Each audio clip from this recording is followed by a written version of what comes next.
Ladies and gentlemen, boys and girls, welcome to a belated episode 138 of NerdPod Generations. As always, I am one of your illustrious hosts, Steve Taylor, along with the lovely Al Jetsam. Hello, sir. Hello, friends and enemies. So sorry about last week, folks. It got a little crazy at work, and typically we record on Sundays, and I worked a rare Sunday. You worked a double. I ended up being there forever. Yeah. Don't feel bad for me. It's time and a half, so I worked a 10-hour day, time and a half. I'll take it. That's why we didn't record last week. We are back this week with a whole ton to discuss. Oh, we yeah. have a lot to go on. Oh, yeah. Did you have a good week, sir? I did. I had a conflicting week.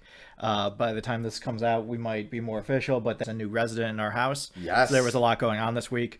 A lot of logistics and planning and taking the car to get inspected and making sure that everything was going to be fine. And we got there. What's important is that we got there. Everything worked out. So far, day one is going very, very well. Adorable little guy. Mary and Pippin now. And Pippin. Which, they are rascals. So. Yes.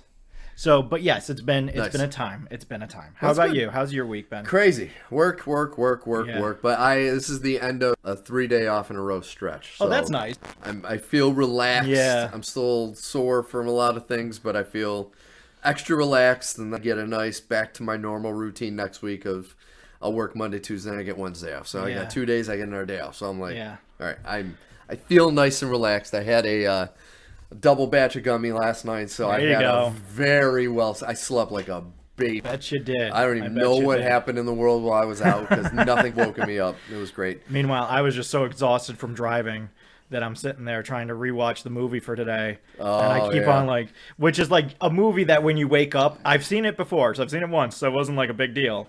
But every time I would wake up, I'd be like, huh? Oh yeah, that's happening. Yeah. We'll get to it. That was a heavy movie to have that. Last night I was doing the same thing too. That's My Boy, the Adam Sandler comedy with Andy Samberg. That one I didn't really get upset if I missed anything. It didn't really matter. No, it didn't matter. Well, not without spoiling. Well, I guess for spoiling, we're gonna do Late Night with the Devil. Finally, is finally happening. Falling asleep and waking up and having it be this when it could be like a Colbert or a Seth Meyers is just very funny. It's like, it's a late night show. Oh, it's a late night show. Yeah, it's a little unsettling. Just a little unsettling. So, folks, we always start with what we've been watching, playing, reading, and boy, oh boy, do we have a lot to talk about in this. So I'm going to start with the small and work up to the large. So I have finally done my parents proud, and I've started watching Ted Lasso. Okay. We're not terribly far in at this point, about 5 episodes. I do like it so far, though. It is quite charming. It is funny to see so many Apple products. We talked about this with some other Apple products previously. The fact that for some reason, I don't know what it is, but I have the same reaction to Apple product placement as people do to Sony product placement in Spider-Man movies, where whenever it comes up, I'm like, and there's another iPhone and another computer and there's another this and there's another that. Now, the plot hasn't been saved by anybody's iPhone yet, so that we haven't crossed that Rubicon. Which I'm wondering if Killers of the Flower Moon, if they got away with that, but just having people eating apples throughout the thing. Yeah, there's no technology. They were way ahead of it. They should have, if anybody should have invested, they should have invested. Yes, leave it. Anyway, the premise is very simple, right? The basic premise is just a woman's philandering husband who owns a Premier League team, a top tier Premier League team, as it turns out. They're not great, but they're in the top tier. They're not like, when they talk about relegation, they're getting relegated down to like second tier. They play like these big teams and all these other things, and she's trying to drive them into the ground as a final fuck you to her husband who cheated on her. And the way that she has decided to do this is to get basically an arena football coach to coach the team. And it's just so weird when they tell you, like, oh, it's American football. He's an American football coach. But, like, American football, not like an American football, but American football. And I was like, oh, okay. That's interesting. And it's Scott Van Pelt, so I know it's not like a miscommunication or something. I know that's weird. And I get it. Like, that's the central premise of the show. But, like, still, it's... See, I gotta say, off that description, I've heard this before, and you kind of just solidified it. they really leaned in with Major League. I don't know if you remember that movie, the baseball movie. I've never seen the whole thing. I've seen a lot of clips, but I've never seen the whole thing. It's this woman whose husband dies, and she wants to move the team, so she decides to run the Indians into the ground by bringing in a terrible manager and a bunch of crappy players. And that sounds very similar. Well, funny enough, quick tangent. That's actually happened in the MLB this season. Like, for real. Oh, with the Athletics. The Athletics. We're no longer the Oakland Athletics. They are just the Athletics. Although, I can't remember who it was. Someone suggested they should be the California Athletics. I think that's better than nothing. True. You can't be Sacramento because you're not staying, and it's too early to be Vegas. So, California Athletics. You had the California Angels. Now we have the California Athletics. But as a person who's kind of a more passive athletics fan, I like seeing them succeed. And my family used to live in Oakland, so like there's a lot of weird ties back to Oakland for me. I find it so funny that you have apparently the season where their pitching has been very, very good.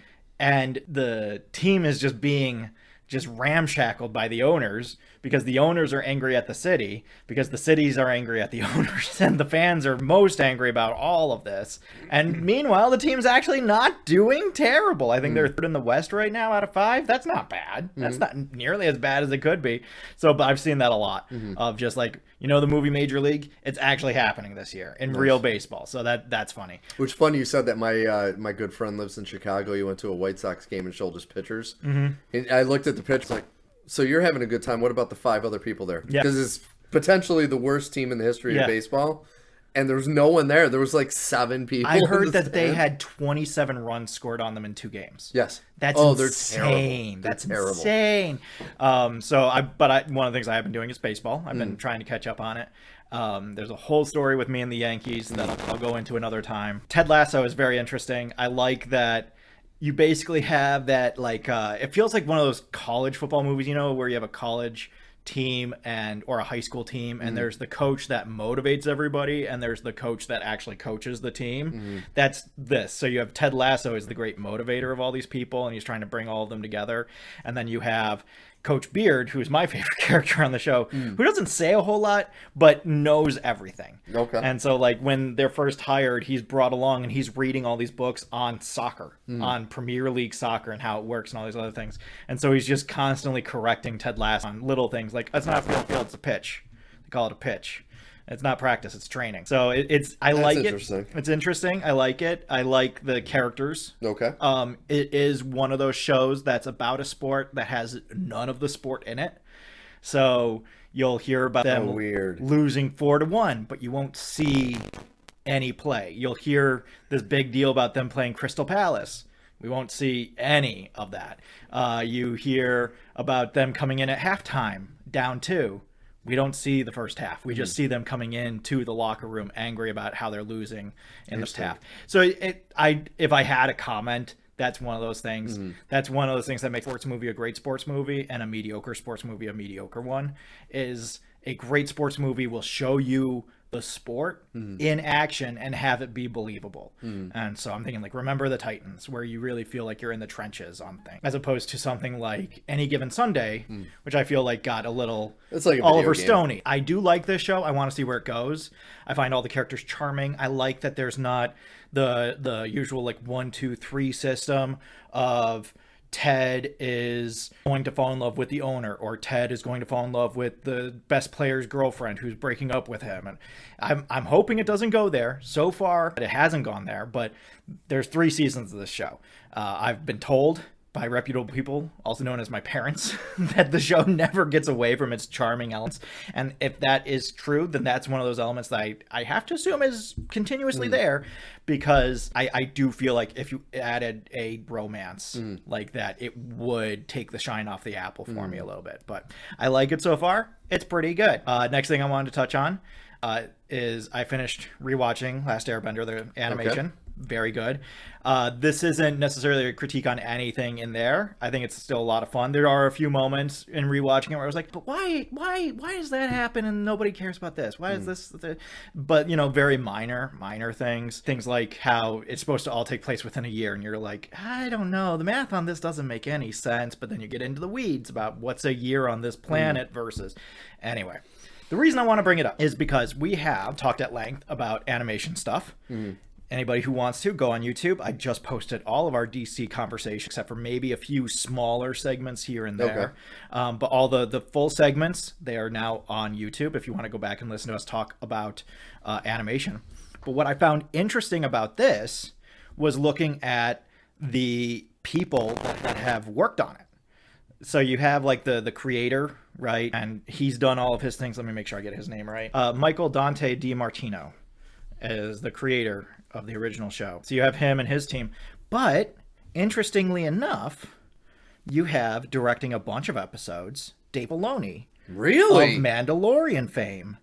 And John Polito plays several characters in the show. I never knew that. James Hongs plays several characters in the show. And who is the voice director of all of these people? Andrea Romano, who does all of the DC animated shit up until about 3 years ago. That would explain why because the one thing the DC hits with all of its movies is typically the voice work is strong. And the voice work here is so good. Yeah. Top to bottom, there's never a moment where the voice work is bad. It's always really, really good. So it's just so fascinating to go through the credits. And like, I had been pausing through the credits, right, because I wanted to see who the cast members are. Things I'm like, wait a minute. That's why this show is so good. Yeah. Because it's not just the creative minds behind it, but the wealth of knowledge that they're bringing to this. I never knew Filoni was part of it. I didn't either. That blows me away. I did not either. There were a lot of moments where you're like, you know what? Now that I think about it, the fights in this do kind of have a Jedi feel. Yeah. Like you can see this kind of graduating into a Star Wars style fight with a lot of acrobatics and flipping around and everything. Not classic Star Wars, not classic Star Wars, but like new Star Wars. Yeah. I found that very interesting. It's of course a great show. Anybody who hasn't seen it, what are you doing? You got to see it. If you've watched the Netflix show and you haven't watched the cartoon, I don't know what's wrong with you. I did start the Netflix show finally. I'm slowly making my way through. I got 2 episodes in and I was like, I think I said this on the show previously. I watched the first episode. I was like, wow, this is a lot better than I thought it was going to be. I still have a few notes, but overall pretty good. And then I watched the second episode. I was like, I'm a little nervous. Yeah. I've only made it through the first, but you're right. It started strong, but even by the end of the first, I was like... There were moments that paid off, especially with Qatar, where I was like, okay, all right, I'll allow this. But... I was getting a little Shamalama Ding Dong vibes, and that worries me. There's just something about it being an animation, and we've talked about this with a lot of things. There's something about animation that just lends itself to the style of the story. Yes. And I don't know what it is. I'm sure you could do some kind of analysis where you look at something like Chinese wire work and Crouching Tiger, Hidden Dragon and the movies of that era where that was so big, and The Matrix, and why that works in some settings, but like an action movie that does that kind of stuff, if it doesn't do it well or doesn't do it in the right way, it doesn't work, or why an animation does it better than both. I'm sure there's a reason about believability and practicality and being able to refigure how your brain is associating it, because if something's live action, then your brain automatically starts associating it in a certain way, whereas if it's a cartoon, you come in and you have different preconceived notions of the physics and whatnot. One of the things that's interesting about Avatar is that nobody seems to be able to die, at least if they're on camera. We are told lots of people die. All of them are off camera. So you just hear like, oh, 200 people died, or thousands of people have died, but it's all off camera. Yeah. And you're just like, I guess that's happening. But that guy flew 200 feet into a rock that collapsed under his weight, and he got up and dusted himself off. So if you tell me, if you tell me, and every time I see one of these live action adaptations, I think of Jeff Goldblum. It goes through my head from Jurassic Park. Yeah. You never asked if you could do it. You asked if you should do it. Yeah. And it's like, that's kind of what this, like, yeah, you can make a live action, but should you? Do you need to? Do you really? Is that the best thing to do? Improve the narrative? Since we're getting on tangents now with the new releases of the photos of the new Superman and everything. My favorite is I love this. It's so funny to me. Why does Superman need shoulder pads and knee pads? Yeah. You know, it's an excellent question. I don't have an answer for you. I think that's just someone trying to break up the colors on the costume, and that's why we have piping. Yeah. You pipe in other colors, and then you can break up without putting in padding. And he's literally Superman. Yeah. He doesn't need that. And as cringy as plastic spandex suit of Christopher Reeve is, that's legitimately all he needs. Yeah. It's just a spandex onesie, and he can kill everyone. Yeah, no, it's true. And so I still love the idea that if James Gunn was a was actually serious about this, I would love to see him take the DC animated studio and give them the kind of budget and time of a live action production, but still have it be animated. Yeah. I want this to be animated. I think the universe will work better if it's animated. Because you would think at this day and time we've gotten past this, the whole animations for kids. You think so? You would think There's still so, a lot but- of people kind of the over 60 crowd still seems to think that that's the case. Yeah. But anybody who's watched an episode of an anime, anybody who's seen a beach episode of an anime, you know that animation is not for children. Yeah. Not necessarily every time. Not everything is Peppa Pig, kids. Okay? And every anime has one. Even Avatar has a beach episode. Yep. Every anime has a beach episode. Why? I don't know. It's very strange to me. Anyway, we're getting way off topic now. So the last thing I wanted to touch on was that I have been playing the New Game Plus of Spider-Man. Okay. And that is really fun. You still level up. So like you max level in the base game at 60 and you can't level up anymore. Okay. Once you start New Game Plus, I think there's 10 levels that you can unlock. Okay. And they unlock more suits and stuff. So there is still stuff you're actually still So earning New Game Plus, experience. you're just restarting the game. You with just all restart the stuff story that you with had. all of your stuff. Okay. So all of my skill trees are all set. I have all of the suits and everything unlocked. I have whatever tokens I would finish the game with. And I just have to recollect everything and do the story again. Playing through the story, you still have a lot. I'm starkly reminded that the beginning of this game has a lot of non-Spider-Man content, which I get it. You guys are trying to break up. You don't want everything to just be this one thing. And Peter is a complicated, dynamic character who deserves time on his own.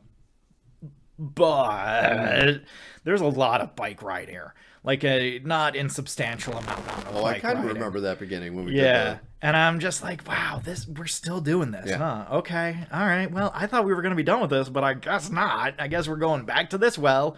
Sure, we'll go all the way around Coney Island. I guess. Because that's something we might as well do. It's interesting because you stick a lot of really fun Easter eggs in there. You have Speed Demon is the name of the roller coaster.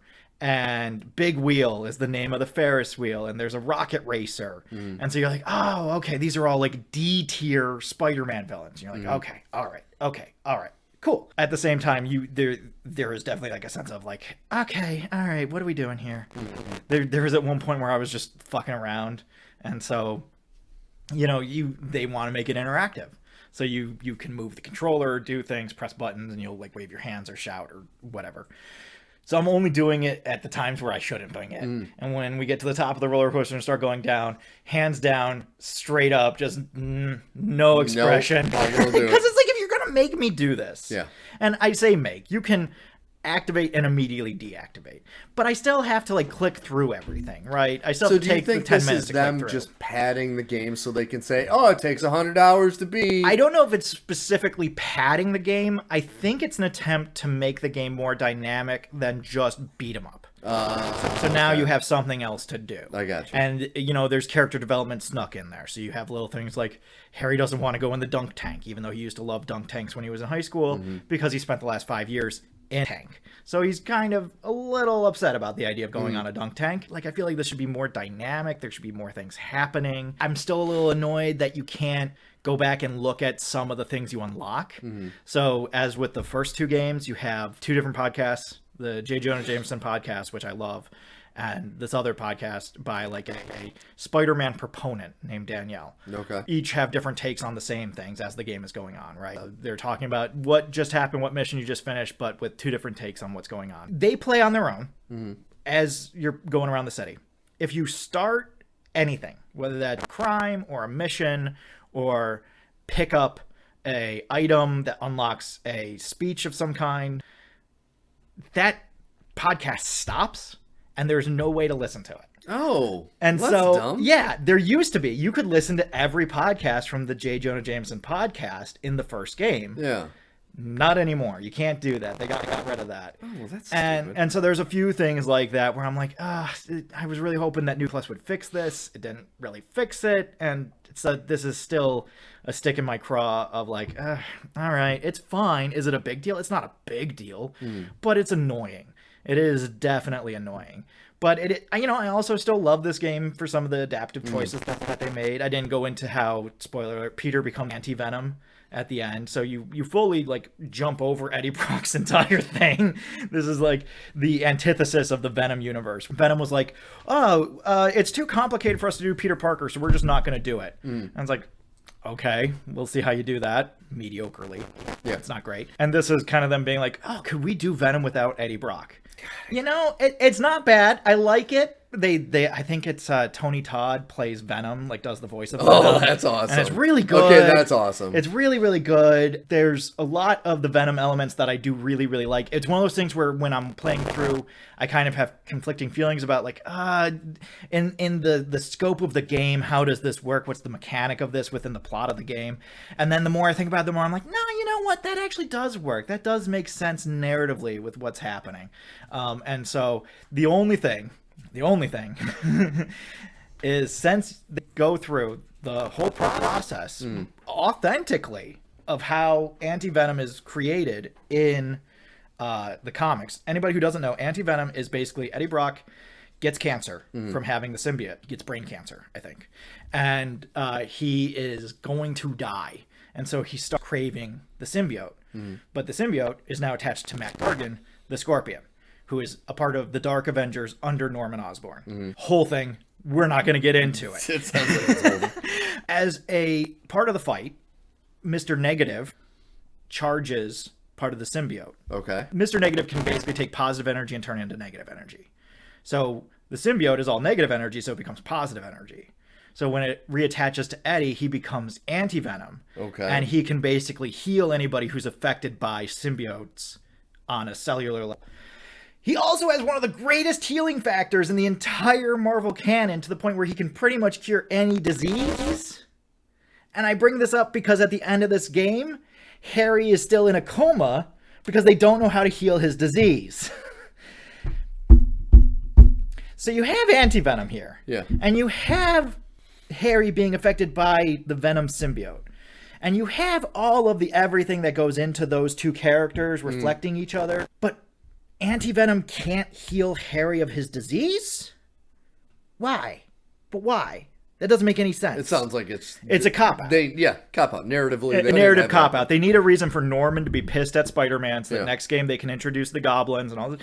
Fine, I get it, but like narratively you have to make that make sense. Yeah. Whether it's that Pete gets rid of the costume or that for some reason it doesn't affect it. Now, also, I will also give them this. These are all complaints from somebody who read the comics. None of this is brought up in the game.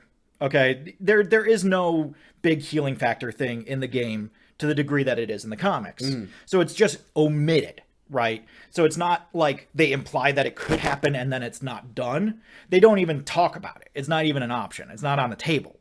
So as a comic book fan, I'm sitting here like, but it should be, because you have everything else here. You even have Mr. Negative turning, like, you have everything here. What's the point of having everything here if we're not going to do the whole damn thing? But at the same time, I also look at Marvel adaptations as a whole, and I'm like, God, this is still 10 times better.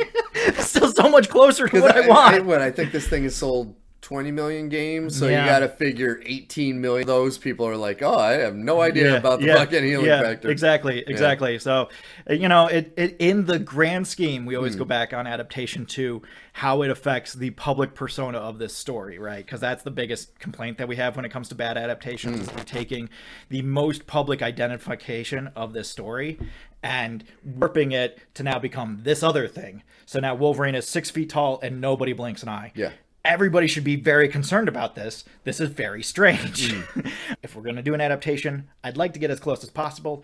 This is extremely close. Yeah. And so it's a little frustrating to be so close and still not get there fully, especially given the circumstances of what's happening. You're just kind of left being like, but it doesn't make any sense. Except that in this universe it does. But it just feels like a cop-out. It's like the TVA. You're like, oh, so this is how everything's going to happen. Thank you for taking this seriously. I really appreciate it. But it's not that bad. Yeah. Well, that's good. Yeah. That's positive. Hey, as long as you have fun. It's a good game. I will say them offering it for free is a little bit of a kick in the teeth. But oh, they're offering it for free right now? I think so. For a limited time, I think they have like a free or a significantly discounted option on it. So it's fine. Yeah. It's fine. I'm also still angry that you're not doing DLC.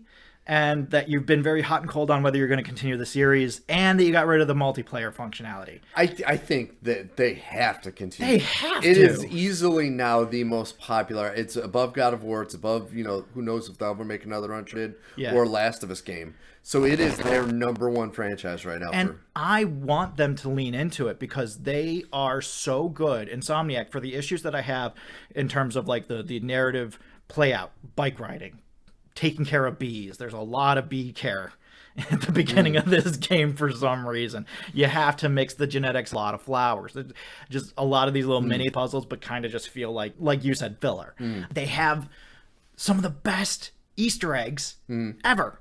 From in the first game, when you can find the Wakanda embassy in New York City. Like, it's one thing to find Avengers Tower. And then there's the raft. And you're like, oh, this is so cool. And then you find the Sanctum Sanctorum. Oh, shit. Awesome. Oh, fuck. And then you find the Wakandan embassy. Oh, my God. There's everything here. They added even more. I was swinging around. I'm trying to find something. I decide, hey, that's a tall building. I'm going to climb to the top of that building. I'm going to look around. I'm trying to see. I'm looking around. Why is there a giant... This is the Baxter building. There's a giant fucking Thor right in the middle of the fucking roof. This is the Baxter building. That's awesome. And then you go down the lane a little bit. You're swinging one of my favorite things in comics, in Spider-Man comics, that they haven't touched yet. We'll see if they ever do, is Horizon Labs. His time spent at a Horizon Labs. So you're going around. I'm swinging past the building. I do an immediate U-turn. I come right back. I'm like, Horizon Labs! It's here! That's fucking awesome. It's fucking here! That is so awesome. For as many moments as I'm like, I wish you did this. There's so much I love about it. Because it's littered with things that are just so authentic to the characters in the canon that you would never see anywhere in any of the Spider-Man movies, because they've had plenty of opportunities and they haven't done it. They tied it into the Spider-Verse. So there's a little thing that you have to go around and find a bunch of stuff. And at the end, this woman, who I need to look up because I don't know her, I think she's from another Spider-Man game, comes and takes all the things that you've been collecting, and it's the portal from across the Spider-Verse. And she says, if you see Miguel, say hi. And they're like, who's Miguel? And it's like, oh, so even this, awesome. There, we're still connected to every little thing. Yeah. This is amazing. Quick tangent. I'm not going to get into it now. We're going to cover it on a different show. I finally watched Invincible Season 2. Oh, nice. I finally watched it. You did watch that.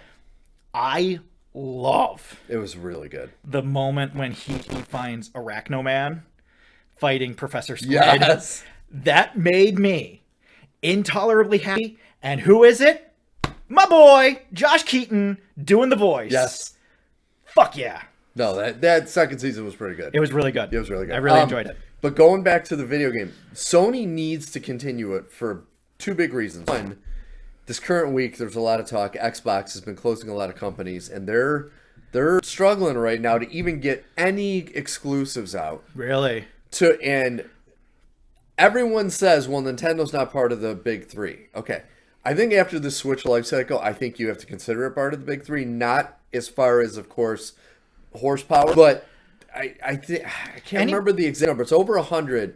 In the Switch's life cycle, there were 100 exclusives that were rated a 9 or higher. Yeah. Neither Xbox or PlayStation are within the vicinity of that. That's why I think that the console wars always say, well, we can't count Switch. Because how could you not count Nintendo? Yeah. That's insane. Yeah. That's insane. That's like not counting Squaresoft in the 90s. What are you talking about? Yeah. They're going to surpass the PlayStation 2 as the top this year if they meet their sales, because right now there's talk of the Switch 2 coming out. It's going to be announced in the next fiscal year, which is between now and March of next year. So let's figure it comes out next holiday season. This next year, though, if they hit their projections, they're going to blow away the PlayStation 2 as the number one home console, which is nuts. And also, not for nothing, gaming companies, please stop. Please stop coming out with a new console every 4 years. It needs to stop. Listen, this is the Jeff Goldblum thing all over again. You can do it. I get it. It's a great cash revenue because you can charge $500 to $1,000 per system every time you come out with a new system every 5 years. Yep. The fact that when I was, back in my day, I was playing the PS1, and that was 1998. Mm-hmm. It's now the PS5, and it's 2024. Yeah. I feel like it should be 2070 something by the time we get to the PS5. let alone the PS7. The PS7 doesn't need to come out in the 2030s. It just doesn't. It just doesn't. It just doesn't. And that's where, and like, I do give Nintendo credit. They stuck to their guns. Yeah. And the Switch 2, by the time it comes out, it's going to be almost 9 years that the Switch was out. Yeah. By itself. It's like, good for you, man. I'd say everybody should aim for 10 to 15 years on a console. Yeah. There's no reason you shouldn't be able to produce enough content on that console with that power grading.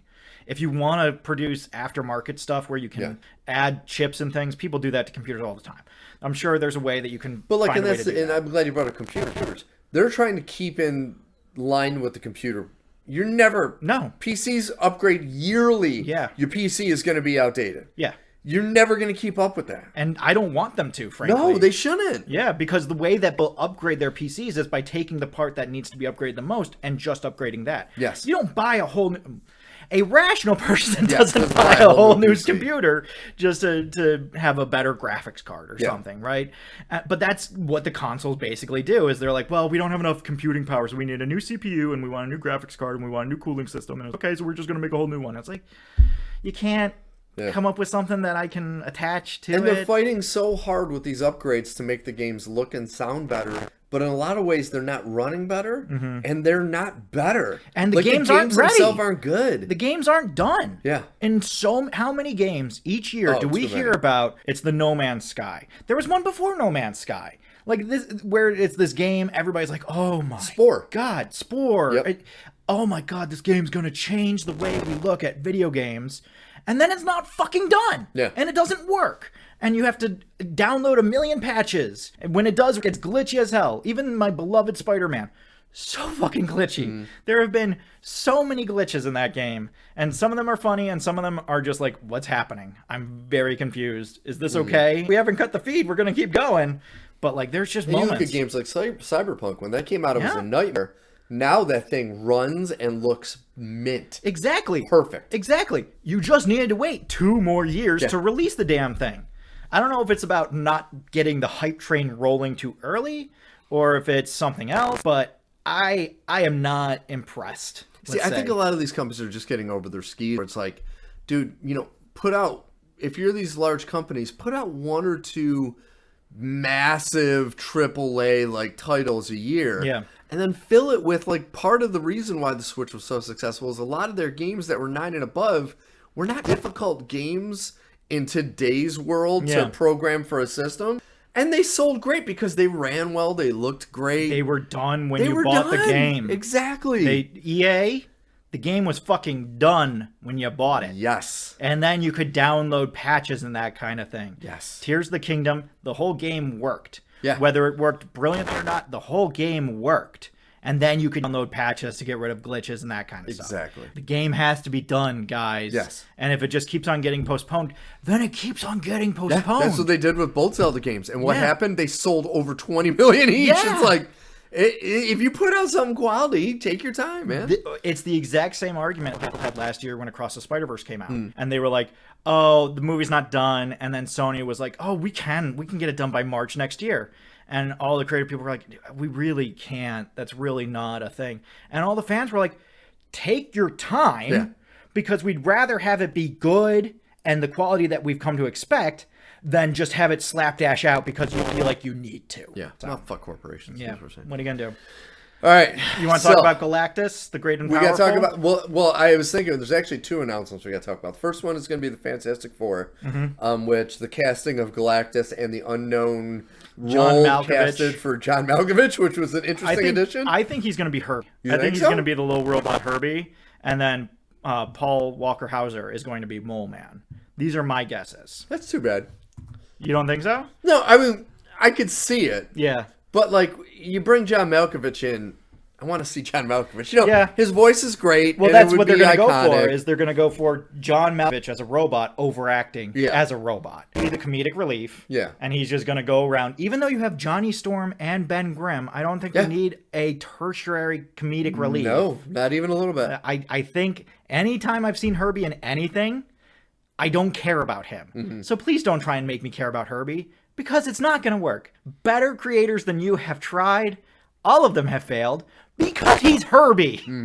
We were both I would say excited that Ralph Ineson has been cast as Galactus. And for those of you who have listened to our past shows when we talked about the Willow TV show, he played a knight who gets possessed first early in the series. He's the like main keeper of the prince and princess. Yes. And he's great. He is awesome. And he has a great voice.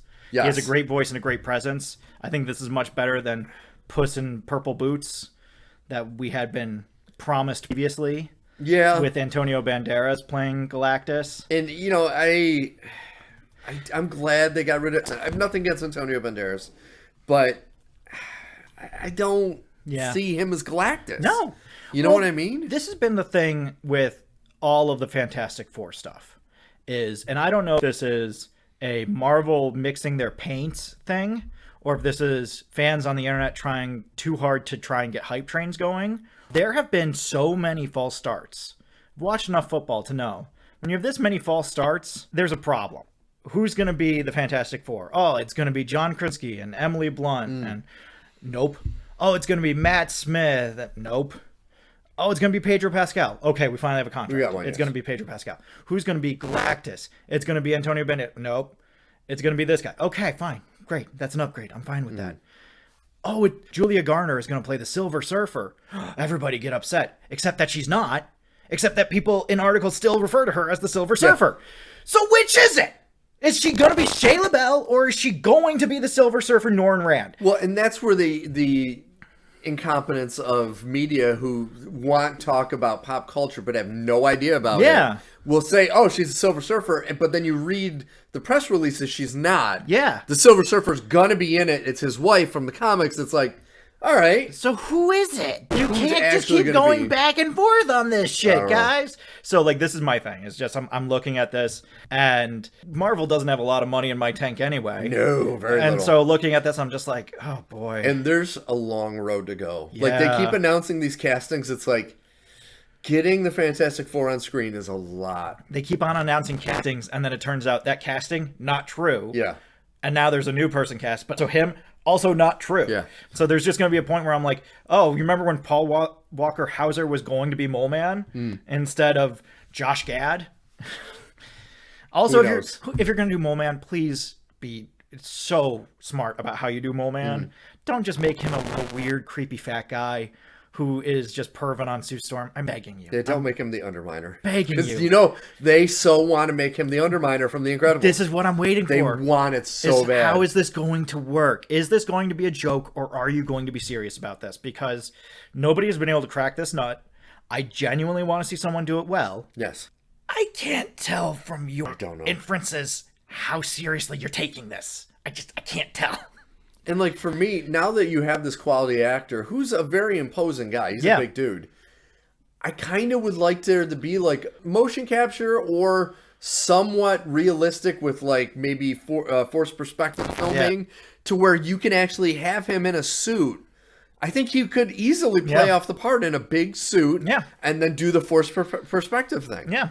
I mean, they did it in Lord of the Rings. It fucking worked. I mean, if you change his face so it doesn't look as human without going full Dormammu. Because, like, that's the thing that gets me about Galactus now, right? It used to be that Galactus's approach to eating planets was like eating potato chips. It was just literally popping them in his mouth. I was like, this is kind of dumb. And then it became that he drains all the energy out of the planet and leaves it as this dead husk. Oh, okay. Cool. That's much better. I like that. Big man, blue suit, purple accents. Now, I'm not opposed to doing this. But how we're going to do this is going to be incredibly important. Yes. It cannot be a cosmic cloud. We know this. That cannot be. We know this now. We knew it then, but now we definitely know. It has to have a humanoid form. It has to have a form of some kind. Yes. But what does that form look like, and how humanoid is it going to be? Because I would argue some of the things that make Galactus kind of silly is that he looks like a giant man. I think if he... That is true. I think if he didn't have a human face... If he was still humanoid without a human face, or like it was just like this black, empty nothingness, like stars in part of his face with eyes, with the classic Galactus square iris eyes, that would be better than having this white guy chiseled chin. But see, like, that's where this whole thing, like, me growing up, that's what I saw in comic books when I read it. So part of me is like, yeah, it might be goofy, But that's what that's what you want. That's what I want. Yeah. That's who I want. That's what I want to see. Especially knowing now they got this actor that could physically pull it off. And like you said, with the voice, and he has a very unique face, that if they just can find a way to manipulate it a little bit and make it look a little alien, I would be okay with it. I mean, I agree with you. It could look campy and goofy. So yeah, they have to really figure out a proper way to do it. If it does look campy and goofy, you cannot acknowledge that it looks campy and goofy. The last thing you can do is have someone joking about how dumb it is that Galactus looks this way. Yes. Because that will fully undermine everything. I can see why they would do that, because this is how Marvel does things. They take something that's campy and goofy that comic book people love, and then they trash it. They say, how dumb is this? But we're going to do it anyway. Don't worry, it's fine. Well, when you did Batroc the Leaper, no one stopped and was like, oh, that's Batroc the Leaper. And then you had this whole thing about him jumping on people. Yeah. You had Batroc, and he kicked people he really hard. And it was great. It was fucking awesome. So, like, how you approach this within the film is even more important than narratively. See, the thing I'm hoping that's going to help with this is it's come out this week that Feige's admitted that Marvel's in a tough spot right now. You think? And then Chris Hemsworth's come out and said, yeah, I really dropped the ball with Thor. I really appreciate that. That was incredible. Yeah. Like, he even knows Thor Love and Thunder was horrible. The thing is that everybody agrees, Thor Love and Thunder tried to be too funny. Yep. All it tried to be was funny. It never tried to be anything but funny. And so if you didn't find the bits funny, you didn't like the movie, because the movie was the bit. Yeah. And it's like, oh, okay. And it wasted a great performance by Christian Bale. It wasted a great performance by a lot of people. Yeah. I still say, anytime Tessa Thompson plays Valkyrie, she's so good. She's so good. She's so good. Yeah. And she's in a lot of this movie. And we're going to talk about that in a minute. She's not doing much. She's not really really doing anything. You have Natalie Portman, who could be great, written terribly. Yeah. Performing terribly because she's being directed terribly. They go from being badass tough women to commenting on Thor's nakedness, and you're like, God damn it. Yeah. It's so stupid. And they still need Thor to save them when the fight's down to them. Of course they do.